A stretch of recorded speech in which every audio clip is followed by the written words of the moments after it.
उनका ये कहना है कि कैशलेस फैसिलिटी एक पॉलिसी का राइट नहीं है, बल्कि हमारा दिया गया एक तरह का फ़ेवर है इंश्योर्ड के ऊपर। इसलिए कैशलेस डिनायल को आप डिनायल ऑफ क्लेम मत समझिए। आपका जो नॉर्मल क्लेम फाइल करने का प्रोसेस है, वो तो रहेगा ही रहेगा और वो नॉर्मल प्रोसेस यही है कि आप out of the pocket expenses दें और फिर उसके बाद रीइंबर्समेंट फॉर्म फिल करें।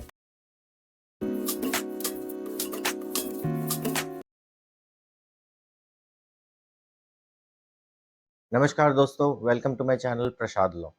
आज हम एक बहुत ही सीरियस टॉपिक पे बात करने जा रहे हैं, जो कि किसी के साथ भी हो सकता है। आज का हमारा टॉपिक है डिनायल ऑफ कैशलेस क्लेम। देखिए दोस्तों, काफ़ी बार ऐसी सिचुएशन होती है कि किसी को हॉस्पिटल में इमरजेंसी बेसिस पे एडमिट कराना पड़ता है। ऐसे सिचुएशन में अगर इंश्योरेंस कंपनी कैशलेस डिनाई कर दे, तो ये एक बहुत ही प्रॉब्लमेटिक सिचुएशन हो सकता है।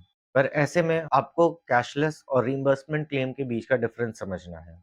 देखिए, कैशलेस डिनायल के जनरली 2-4 रीज़न होते हैं। डॉक्यूमेंटेशन इनकम्प्लीट, काफ़ी बार ऐसा होता है इमरजेंसी बेसिस पे डॉक्यूमेंटेशन में सारे डॉक्यूमेंट्स इंश्योरेंस कंपनी को दे नहीं पाते हैं।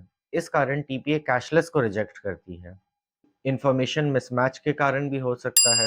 हॉस्पिटल रिकॉर्ड्स में कुछ और नाम लिखा गया हो या फिर ऐज-वैज कुछ भी गलत लिखा गया हो और वो डिटेल्स पॉलिसी होल्डर से मैच ना करे।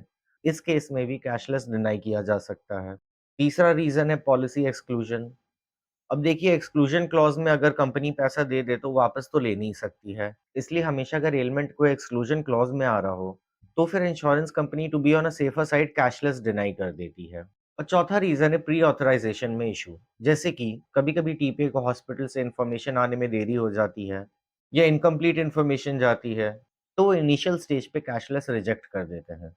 रीज़न जो भी हो, आपको इस समय पैनिक बिल्कुल नहीं करना है, क्योंकि कैशलेस डिनायल क्लेम का डिनायल नहीं है। हालाँकि उस वक़्त तो आपको आउट ऑफ पॉकेट एक्सपेंसेस देने पड़ेंगे, पर बाद में जाके आप सारे एक्सपेंसेस रिइंबर्समेंट फॉर्म में क्लेम कर सकते हैं। यानी कि cashless denial is not the denial of claim, it is only an initial denial. देखिए, इंश्योरेंस कंपनी का मानना है कि वो कैशलेस फैसिलिटी को एज़ अ एडिशनल बेनिफिट लोगों को देती है। उनका ये कहना है कि कैशलेस फैसिलिटी एक पॉलिसी का राइट नहीं है, बल्कि हमारा दिया गया एक तरह का फ़ेवर है इंश्योर्ड के ऊपर। इसलिए कैशलेस डिनायल को आप डिनायल ऑफ क्लेम मत समझिए। आपका जो नॉर्मल क्लेम फाइल करने का प्रोसेस है, वो तो रहेगा ही रहेगा और वो नॉर्मल प्रोसेस यही है कि आप out of the pocket expenses दें और फिर उसके बाद रीइंबर्समेंट फॉर्म फिल करें। दोस्तों, अगर रीइंबर्समेंट भी रिजेक्ट हो जाए, तब क्या किया जाए? ऐसे सिचुएशन में आपके पास 2-3 ऑप्शंस बचते हैं। सबसे पहले तो आप ध्यान से अपना रिजेक्शन मेल पढ़िए।